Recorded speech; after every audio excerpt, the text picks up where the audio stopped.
ပြန်လဲပြီးတော့မှဘောနော်သူ့ကိုစက္ကန့်အနံ့မိုးရအတွက်အချိန်တိုင်းပြင်ဆင်ပေးရအတွက်ယေရှုနာမကိုချီးမွမ်းပါတယ်ကျွန်တော်တို့အတူတူကမတ်တရက်ပြီးတော့မှနေ့ရက်တိုင်းအတွက်ဆိုတဲ့သချင်းနဲ့ဘောနော်ဘုရားရဲ့ဂုဏ်တော်ကိုချီးမွမ်းကြရအောင်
တော်ဝင်ငါပေးမဲ့ဆရာဟောပေါ့နော်ယေရှုနာမ၌ဖိတ်ခေါ်ပါတယ်လို့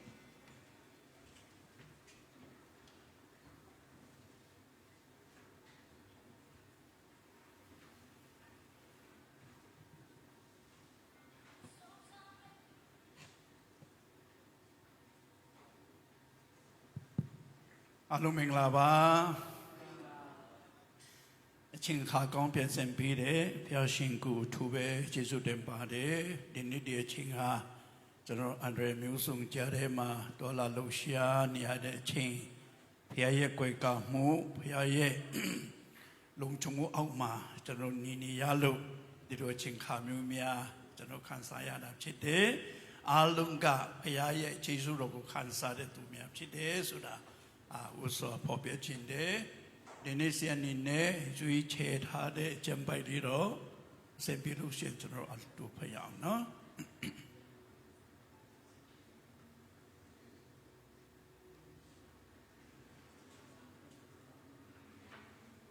စင်မပြင်းလေ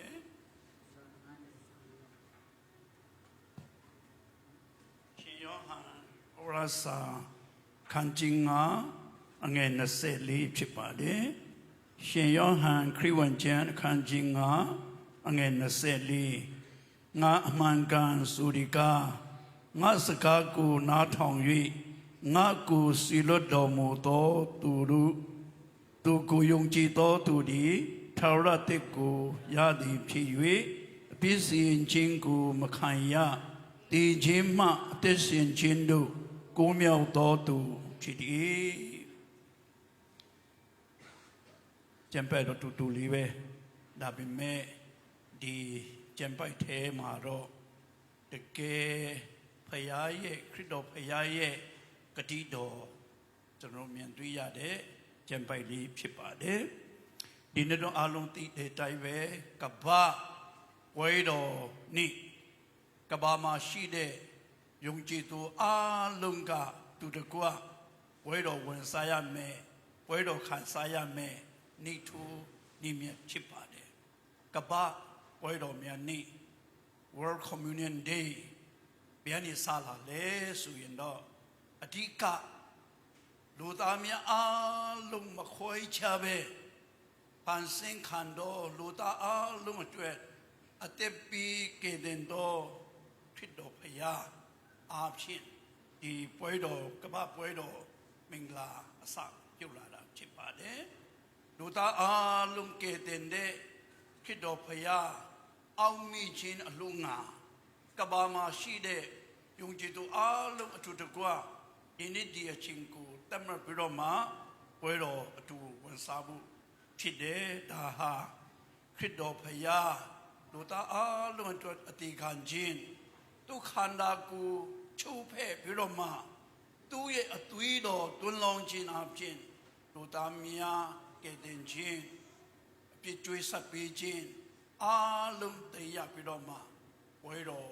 ဝန်စားချက်ဖို့ဒါနေတဲ့ဒီအချိန်ဖြစ်ပါတယ်တကယ်တမ်းခရစ်တော်ဖခင်က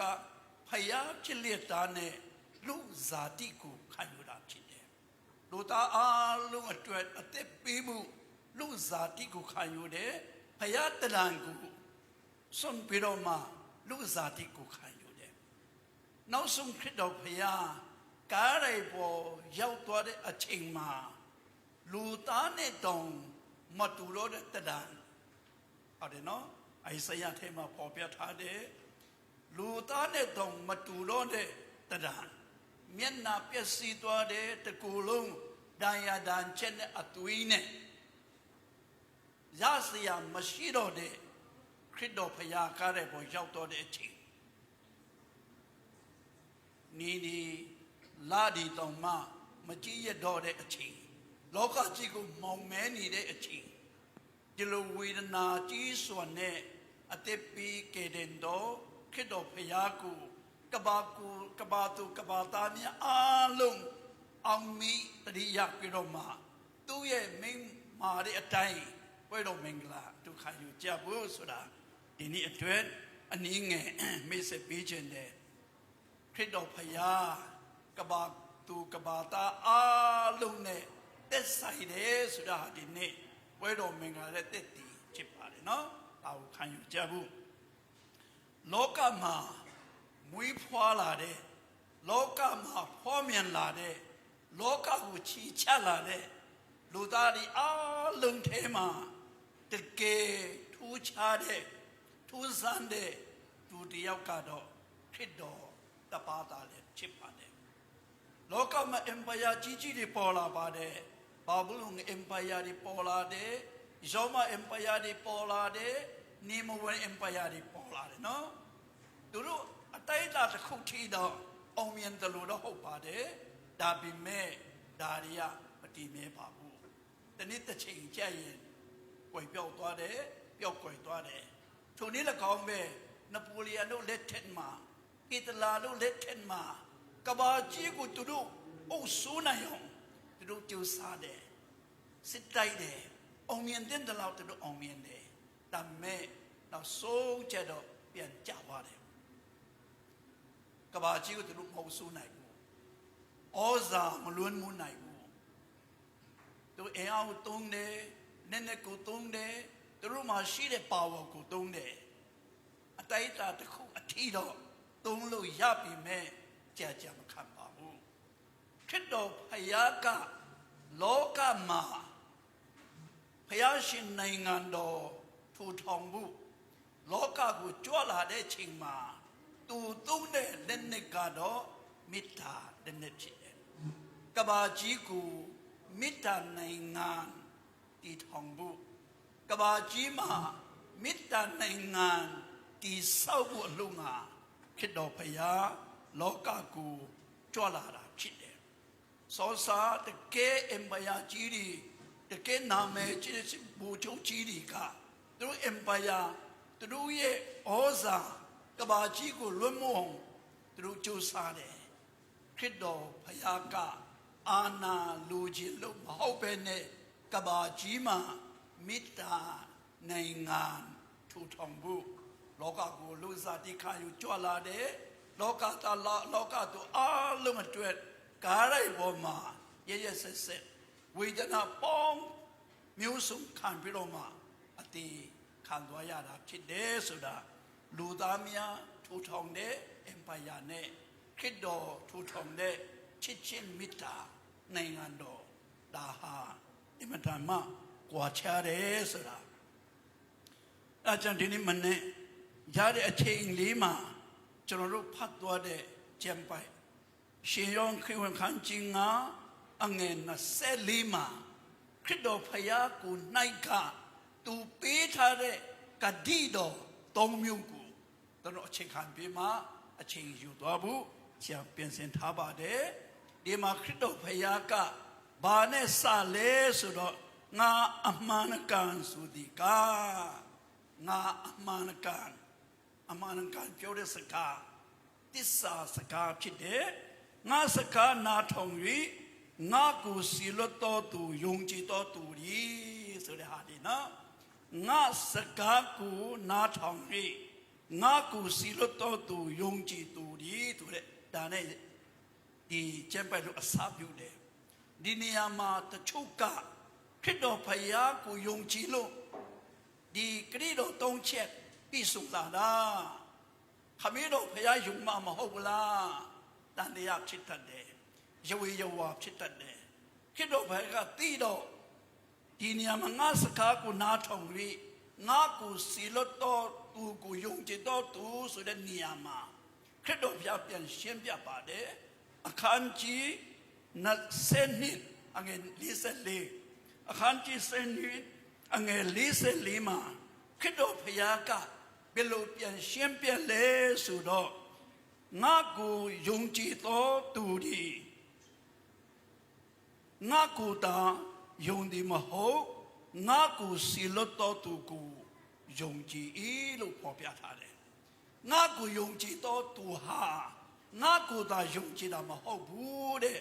ငါကိုစီလွတ်တဲ့ခမည်းတော်ဖယားကိုယုံကြည်တော်သူဖြစ်တယ်လို့ပေါ်ပြထားတယ်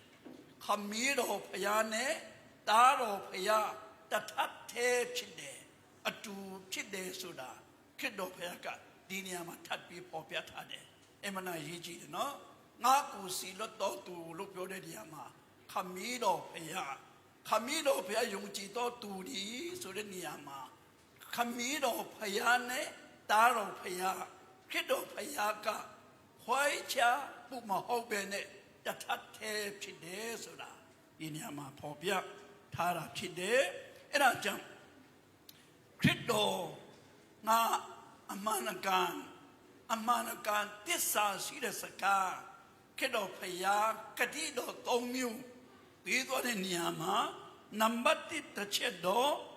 ထာဝရအသက်ကိုရ၏တဲ့ငါစကားကိုနားထောင်တော်သူငါကိုစီလွတ်တော်သူကိုယုံကြည်သူတိုင်းဒီ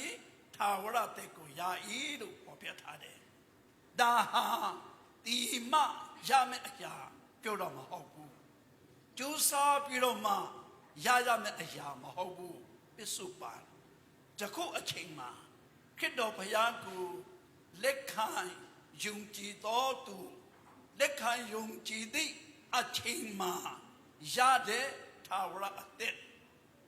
ရတဲ့ကယ်တင်ခြင်းကိုဟောပြတာဖြစ်တယ်။ဒီနေ့အချိန်ပိစုပန်ကာလ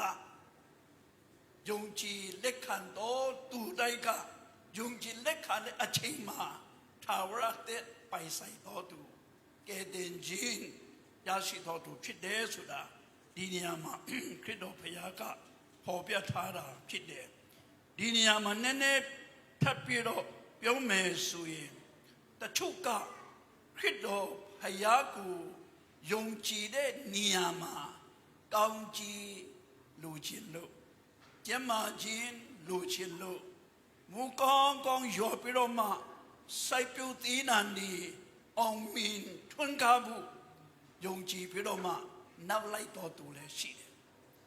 ခရစ်တော်ဘုရားကိုယုံကြည်တော်သူဒီထာဝရတရားဤဆိုတဲ့နေရာမှာခရစ်တော်ဘုရားကိုမိမိရဲ့အသက်တခင်ကဲ့တဲ့ရှင်အဖြစ်လက်ခံတော်သူကိုဟောပြတာဖြစ်တယ်ဆိုတာဝိငါချင်းတယ်တချိန်လုံးကခရစ်တော်ကိုယုံကြည်တော်သူဘုရားရှင်ကိုယုံကြည်တော်သူမြောက်များစွာက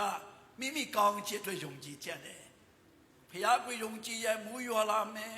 စိုက်ပျိုးခြင်းနဲ့စိုက်ပျိုးခြင်းနဲ့အောင်မြင်လာမယ်ကောင်းစားလာမယ်စတဲ့မိမိရဲ့ခံယူခြင်းအမျိုးနဲ့ယုံကြည်ကြတယ်ဒီနေရာမှာထာဝရအသက်ရဖို့ယုံကြည်ခြင်းမျိုးကခရစ်တော်ဘုရားကိုမိမိရဲ့အသက်တခင်ကဲ့တင်ရှင်အဖြစ်လက်ခံခြင်းဖြစ်တယ်ဆိုတာဒါမမှားကြဘူးเนาะဒါပေါ်ပြခြင်းနဲ့ဒုတိယနည်းနဲ့ဘာပြောထားလဲဆိုတော့အပြစ်စင်ခြင်းမခံရဘူးလို့ပေါ်ပြထားတယ်ဒါဟာအနာဂတ်အတွက် future အတွက်ပေါ်ပြထားတာဖြစ်တယ်ငရဲသွားဘူးသူနဲ့စိတ်ခွဲတဲ့နေရာမှာ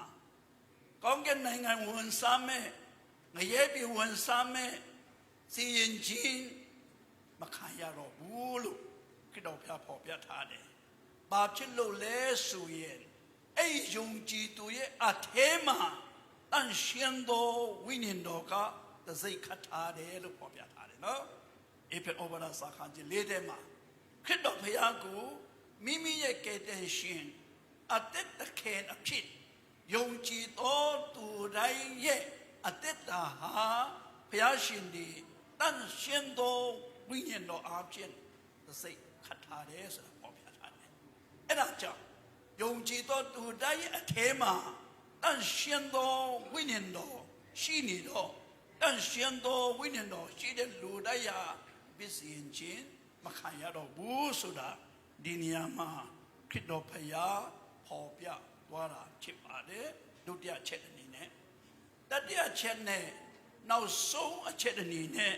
ခရစ်တော်ဘုရားပေါ်ပြသွားတာတော့ဒီချင်းမှအသက်ရှင်ခြင်းတို့ကိုးမြောက်တော်သူဖြစ်တယ်လို့ဟာလေလုယာ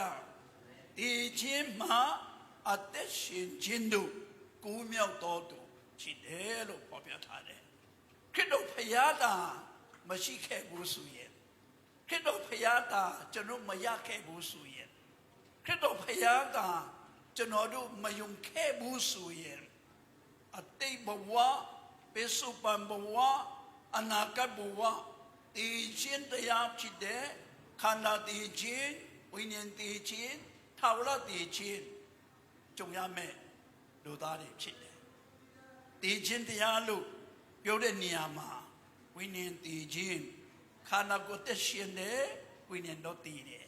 ဖယားနဲ့ခွဲခွာတော့သူအားလုံးရဲ့ဝိညာဉ်ဟာတည်နေတော့ဝိညာဉ်ဖြစ်တယ်ခန္ဓာကိုယ်လှုပ်ရှားတယ်ခန္ဓာကိုယ်စားတယ်တောက်တယ်ပြုတ်ပါတယ်ဒါပေမဲ့ဖယားနဲ့ခွဲခွာတဲ့ဆိုရင်ခန္ဓာတက်ရှင်ပြီးမဲ့ဝိညာဉ်တည်တာဖြစ်တယ်အမတန်ဝိနည်းဆက်ကောင်းတယ်ဘုရားကျမ်းထဲရောက်ပြီးတော့မှဘုရားရှိခိုးတဲ့အချိန်လေးတောင်မှဘုရားအတွက်အချိန်မပေးနိုင်ဘူးဘုရားကျမ်းထဲမှာတောင်မှဘုရားကိုအာရုံမစိုက်နိုင်ဘူးတဘောတရားလောက်နဲ့ပဲတကယ်ချင်းဒီနဲ့ပဲပေါင်းပြီးတော့မှဘုရားကျမ်းရောက်တာမျိုးတခင်ဘုရားကိုမိမိရဲ့အသက်တခင်အဖြစ်စစ်မှန်တော့ယုံကြည်ခြင်းမရှိဘူးဆိုရင်ခန္ဓာကိုယ်မိမှန်တော့တဲ့ရောက်ပြီးမဲ့အသက်ဝိညာဉ်ကဘုရားနဲ့ခွဲခေါ်တော့တည်ခြင်းဝိညာဉ်တည်တော့သူဖြစ်တယ်အမှန်တန်ကြောက်စရာကောင်းတယ်ဣဒေဥယျာဉ်ထဲကအာဒနဲ့ဧဝအားဖြင့်ကျွန်တော်တွေ့ရတယ်နော်အသက်တော့ရှင်တယ်ခန္ဓာသက်ရှင်တယ်ဒါပေမဲ့ဘုရားနဲ့ခွဲခေါ်တော့ဝိညာဉ်တည်ခြင်းအဲ့ဒါတည်ခြင်းတရားနောက်ပြီးတော့ခန္ဓာတည်ခြင်းလူတွေရဲ့အကြောက်ရဆုံးကတော့ခန္ဓာတည်ခြင်းပဲငိုလိုက်ကြတာနော်ခန္ဓာဒီခန္ဓာကိုတည်လိုက်ရင်ငိုလိုက်ကြတာတချို့လူတွေတောင်မှချောလို့မရဘူးချင်းလို့မျိုးဆိုရင်တော့တွေးဖို့ဒီပါတယ်သုံးပြီးတော့မှမလားငိုလို့မရအောင်တွေးဖို့ကိုအရန်ငုံခိုင်းတာဝိညာဉ်အရန်စားခိုင်းတာစတဲ့ဖြစ်မှာနော်ချောလို့မရဘူးကိုရတဲ့ကိုရိုးရတဲ့အားဖြင့်တော့ကောင်းဒီခန္ဓာခွဲခွာခြင်းအားဖြင့်သူကျုပ်စားပြီးတော့နှစ်သိမ့်ကြတယ်တကယ်တမ်းကျတော့ခန္ဓာတည်တာဟာလူဒီအကြောက်အဆုံးချစ်ပေမဲ့ခန္ဓာတည်တော်လဲဝိညာဉ်အသက်ရှင်နေဆိုရင်ဟာလေလုယာလို့ကြည်တော်ချီးမွမ်းရမယ်အရာဖြစ်တယ်အတူကနော်ခန္ဓာတည်တာဝိနည်းစရာကောင်းပါတယ်ဒါပေမဲ့ခန္ဓာတည်ပေမဲ့အထဲမှာဖယားရှင်ပေးထားတဲ့ဝိညာဉ်ဖယားစီရောက်သွားတဲ့ဆိုရင်ဒါဟာဂျေဇုတော်ချီးမွမ်းစရာဖြစ်တယ်ဒုတိယဒီခြင်းကခန္ဓာတည်ခြင်းခန္ဓာတည်ရမယ်တင်ကြိုက်ကုန်မှနေကုန်မချုပ်ပါဘူးခန္ဓာတည်တယ်ဆိုတာအထဲမှာဖယားပေးတဲ့အသက်ထွက်သွားတာပဲရှိတယ်အဲ့ဒီထွက်သွားတဲ့အသက်ဖယားစီပြန်မရောက်ဘူးဆိုရင်တော့ခန္ဓာတည်တာတဲ့ဝိညာဉ်တည်တာကျွန်တော်တို့ငိုရမှာကျွန်တော်ဝိညာဉ်ရမှာကခန္ဓာတည်တာတဲ့ဝိညာဉ်တည်တာဒါပူဝိညာဉ်ရမယ်ဒုတိယခန္ဓာတည်ခြင်းနောက်ဆုံးတစ်ချက်တော့ထာဝရတည်ခြင်းခန္ဓာလည်းတည်တယ်ဝိညာဉ်လည်းတည်တယ်ကြောက်စရာအကောင်းဆုံးကအဲ့ဒါပဲခန္ဓာလည်းတည်တယ်ဝိညာဉ်လည်းတည်တယ်ဒါဆိုရင်အမတမနောင်တရလို့လည်းမရတော့ဘူးပြုတ်ပြန်လို့လည်းမရတော့ဘူးအမတန်ဝန်းနေစရာကောင်းတဲ့ခန္ဓာလည်းတည်တယ်ဝိညာဉ်လည်းတည်တယ်ဆိုရင်လောကမှာလူသားဖြစ်ရတဲ့အကျိုးတကယ်ပဲရှုံသွားတာဖြစ်တယ်ဆိုတာဆရာအနေနဲ့ပေါ်ပြခြင်းတယ်အဲ့ဒါကြောင့်တည်ခြင်းမှအသက်ရှင်ခြင်းတို့ကိုးမြောက်တော်သူဖြစ်တယ်လို့ပြောတဲ့နေရာမှာဒီခန္ဓာကိုတည်ရင်တော့မှကျွန်တော်အတိတ်တော်ဘုံတကူနဲ့ပြီးဆုံးတဲ့အတိတ်တော်ခန္ဓာကိုနဲ့ပြန်လည်ထားမြောက်မှာဖြစ်တယ် Praise the Lord ဒီခန္ဓာတည်ရင်တော့မှခရစ်တော်အားဖြင့်ခရစ်တော်ကိုယုံကြည်တော်သူအားလုံးကဒီခန္ဓာမဟုတ်တော့တဲ့ဖယားရှင်ပြီးတဲ့အတိတ်တော်ခန္ဓာဘုံအတည်နဲ့ပြီးဆုံးတဲ့ခန္ဓာနဲ့ပြန်လည်ထားမြောက်မှာဖြစ်တယ်ဒါဟာတည်ခြင်းမှာအသက်ရှင်ခြင်းတို့ကိုးမြောက်ခြင်းဖြစ်တယ်ထိုနည်း၎င်းမဲ့ထာဝရတည်ခြင်းထာဝရငရဲမှာခရစ်တော်ဖယားအားဖြင့်ထာဝရအိမ်တော်ထာဝရခ Kamido Tama Juru Atishi Yama Chide Suda the Jima Desin Jindu Gumio Todu Chide Suda Inyam Popia Tade Era Jam Kido Paya Beat Wade Kadido Tommu no Kadido Tommu Nga Amanakan Sudika Tisa Shide Saka Kadido Tommu Shide E Kadido Ka Krido Ku Mimi Ye Atet the King Kedem Pai Shin of Chin Lekando to Alungha Tawarate Yare Suda Tawarate Yare Suda Le Tima Time Yamahogu Josari Yare Yamahogu Kid of Yaku Mimi Ye Atet the King Kedem Shin of Chin Lekan Etima Yare Hansa Queen Yare Julia Chite Dutian Ne a busy in Jim Kaya Bude Yongji to Alu Atema and Shinlo we don't know the Zekatare Sudo busy in Jim Kaya Rogu Ding a Toyame Sude si in Jin to no Makaya Rogu this in Jingani Lunya to Chide Daha Chido option Chide Suda. Now, some to check us also, the Jima, this in Jindu, Umio Toto, Chide, Kanaku, Ian Dongma, Atito, Payapide, Kanane, Pele, Hamio To, Chide, Atito Kana, O Atahine, Pisum de Kanaku, Paisaibe, Dumia, Pide Suda. And I jump. Bawa Homa. Bawa Tidu, the Jima, Ateshin Jindu, Gumio Naibo Lunga, Kido Payaka, Ate Pibiroma, Mimi Ateku, Sati Piroma, Karaiboma, Kemiaku Sa, Chanoku Sa, Ati Kan Dwana Chipade, Be Ludamasu, Be Bayemasu, Be Tatimasu. Mapina de Aya. Shemiele Mapina boo. The Titale Mapina boo. Betuma Mapina de E Cadido Tomu. Be by to ha. Taro Kido Paya. Talim Chide Sada. In it no room. Piele Piroma Kong Ayu Jabu. Lokamado. Chanda Lune Bong Yendo. A Jew cancer con cancelling me. The gay Yatu Gigi and Lune Bong Yendo, a Jew cancer con cancelling me. That best also of your empire Girica. Yoma Empire, the Nemo Empire, Babylon Empire, the Jajamakababu, the Nija Jasume. That be made Crido Payaye, the South Tade, Mita Naingando, Tema, at the Shinde Suye. Crido Payaku, Mimidu. Get in Shin at the Kenaki, Lekane Suin, Tara at Twin. Say Chamu, Pide, Kidopia, Chide Suda, the Nin Alu to go Hayu Jabu, the Nitroru, Yama Chimado, Wait on Mingla Mashibu, so no now a Chimado, Wait on Mingla, Shipame. The Wait on Mingla Ha, Adenoma Shide, Damomuin, Niatidia Nijola Chede. Kidoku Yongji Broma, Yongji Jin, Niche Mingla, Kayu Pido to Alu, Atu Tukwa, Kayu Yame, Puedo Mingla, Chine, Loga, Mateshin in the Chingma, Yongji to me, Alu, made I appoint me, Piaye made I appoint me, Puedo Mingla, when Same,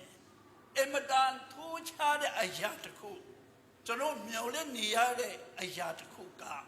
Didn't the Ataida never to avoid on Mingla, when Yame, Busu Muda chain the Josuan Malaysia ma, the Josuan America ma, the Josuan India ma, the Josuan the Yuma, Nia Ati Tigani Ashi and now Dong Miao, Nia Tidiane, Puedo Mingla, when Sache Kaba, Puedo Nima, Puedo Mingla, when Sache me. That be me, ခရစ်တော်ဖယားကိုမိမိရဲ့ကယ်တင်ပိုင်ရှင်အဖြစ်လက်ခံတော်သူအားလုံးဟာတနေ့တစ်ချိန်ကျရင်ခမည်းတော်ဖယားရှိမှသူရောက်လာကြတယ်ခမည်းတော်ဖယားရှိမှအတူရောက်လာကြတဲ့အချိန်မှာအရှိအနောက်တောင်နဲ့မြောက်နဲ့မခွဲခြားတော့ဘဲနဲ့သာသမီအားလုံးကဝိတော်မင်္ဂလာအတူဝင်စားရမှာဖြစ်တယ်ကျွန်တော်အားလုံးကယုံကြည်ခြင်းမျှော်လင့်ခြင်းနဲ့အသက်ရှင်သောသူများဖြစ်တယ်ဆိုတာဒီနေ့ဆရာနေနဲ့ဟောအားပေးလို့တဲ့အရာဖြစ်တယ်ငါကိုငါစကားကိုနားထောင်၍ငါကိုစီလတော်သူငါကိုစီလတော်သူယုံကြည်တော်သူအပေါင်းတို့ဒီထာဝရတဲ့ကိုယာဤအပြစ်စင်ခြင်းမခံရဒီခြင်းမှအသက်ရှင်ခြင်းတို့ကိုမြောက်တော်သူပြကြ၏ဆိုတဲ့အရာလေးတွေကိုဒီနေ့ကိုအတွက်အပိုင်ယူထားပြီးမှထာဝရအိမ်တော်မှာခမည်းတော်ရှိမှအားလုံးဝိတော်မင်္ဂလာဝင်စားနေဖို့လုံငါကြိုတင်ပြင်ဆင်ထားသောသာသမီအရောက်တိုင်းဖြစ်နိုင်ဖို့လုံငါအားလုံးကိုဖျားရှင်ကောင်းချီးပေးပါစေအာမင်ကျေးဇူးတင်တယ်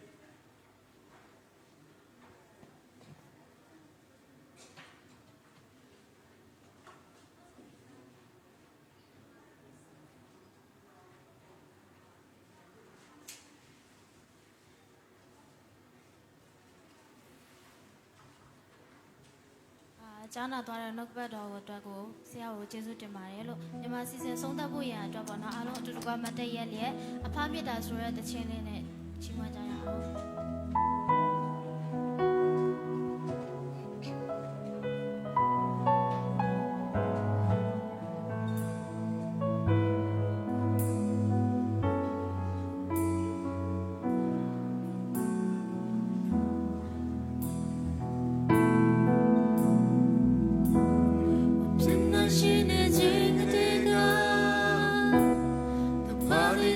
See you, baby.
Apaye agape chiche Apaye agape mita Apaye agape chiche Apaye agape chiche Apaye agape mita Apaye agape chiche Apaye agape chiche Apaye agape mita Apaye agape chiche Apaye agape chiche Apaye agape mita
Han sen thato lokita lokitu bondu di kedenji ale thara ingno wansa nai bo lunga mimete ko satipi kedendo taro khrido phayai maha jesu do tapati do taro ku sundo muni tayong jano myudu ku chiddo mu to khami do phayai chichim mita thara ingdo Young Nabo Lunga, Loka Teta Night, Tadmimia, Lampia Pusong, Gong Jibi, Metaya Poipito, Tanshiendo, Winano Payai, Atu, Pasi Chindi, Tendo A, Lungapona, Teo Lien, Kalashime, Tishi, Tini Basido. Amen.